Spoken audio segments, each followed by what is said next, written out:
Hello students, welcome to this channel.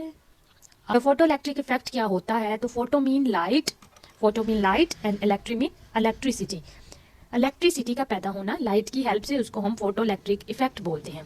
It is a phenomena of emission of electrons from the surface of metal. When the light is suitable frequency falls on them, the electrons ejected from metal in this way are called photoelectrons.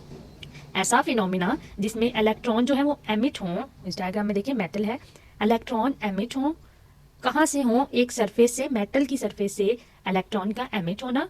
कब होना? जब कोई suitable frequency की light उन पर पड़ेगी, metal की surface पर कोई भी visible light, VL visible light उस पर पड़ेगी, तो इलेक्ट्रॉन की एमिशन होगी from metal surfaces and these electrons are called photo electrons. इनको हम बोलते हैं फोटो इलेक्ट्रॉन्स। और इनकी वजह से जो इफेक्ट होगा प्रोड्यूस, उसको हम फोटो इलेक्ट्रिक इफेक्ट कहते हैं। आई होप आपको समझ आ जाएगी। नेक्स्ट हम बढ़ते हैं। दो तरह की जो सोर्स ऑफ लाइट है, एक विजिबल लाइट होती है और दूसरी लाइट जो होती है वो यूवी लाइट होती है। UV mean ultra wallet, visible light and ultra wallet light. Metal की सरफेस पे डिपेंड होता है कि जौन सी लाइट, अगर मेटल जो है वो सोडियम है तो विजिबल लाइट उस पर पड़ेगी तो इलेक्ट्रॉन खुद ब खुद एमिट हो जाएंगी।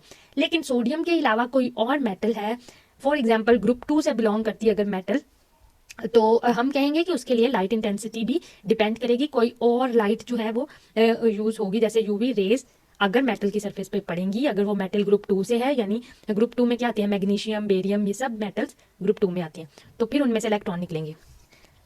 यही alkali metals like sodium and potassium belong to group 1 emit photoelectrons when visible light VL visible light is made to fall on them, whereas metal like zinc and magnesium group 2 से belong करते हैं, show photoelectric emission with UV light। Group 2 के लिए UV light और group 1 के लिए visible light की जरूरत होती है। Show photo electric effect emission with UV light and not with visible light. Next, experimental setup की कैसे ज़रूरत होती है, कौन सा सेटअप होता है? तो इसमें आपको एक ट्यूब ले लें आप, जो क्वार्क्स की बनी होती है, क्वार्क्स ट्यूब, जिसके अंदर दो इलेक्ट्रोड हैं, पॉजिटिव और नेगेटिव। पॉजिटिव को एनोड बोलते हैं, नेगेटिव को हम कैथोड बोलते हैं। आगे हम पॉजिटिव और नेगेटिव इलेक्ट्रोड लिखने की बजाय इसको ए का नाम दे देते हैं और इसको बी का। यहाँ से लाइट का सोर्स है वो आकर कैथोड पर फॉल करेगी लाइट, और कैथोड से जो है वो उसकी सरफेस से एमिशन होगी इलेक्ट्रॉन्स की, जिसको हम फोटो इलेक्ट्रॉन्स बोलते हैं। नेक्स्ट, जो ए एंड बी इलेक्ट्रोड्स हैं वो कनेक्ट हैं थ्रू बैटरी वेरिएबल सोर्स। आपने नाइन्थ की या फर्स्ट ईयर की फिजिक्स में ये टॉपिक पढ़ा, वेरिएबल सोर्स, वेरिएबल रेजिस्टर। आप इसको जो इसकी कैथोड है उसको आप वेरिएबल कर सकते हैं जितनी आपको रेजिस्टर चाहिए। तो ये वेरिएबल सोर्स है, और यहाँ से जो कनेक्ट है ये पॉजिटिव टर्मिनल है और यहाँ ही क्या है, नेगेटिव टर्मिनल। यहाँ हमने गैल्वेनोमीटर लगाया जो कि हमें डिफ्लेक्शन बताएगा। जैसे ही ये इलेक्ट्रॉन पॉजिटिव सरफेस पर टकराएंगे तो गैल्वेनोमीटर की डिफ्लेक्शन होगी। तो हम इस तरह फोटो इलेक्ट्रिक इफेक्ट को देख सकते हैं।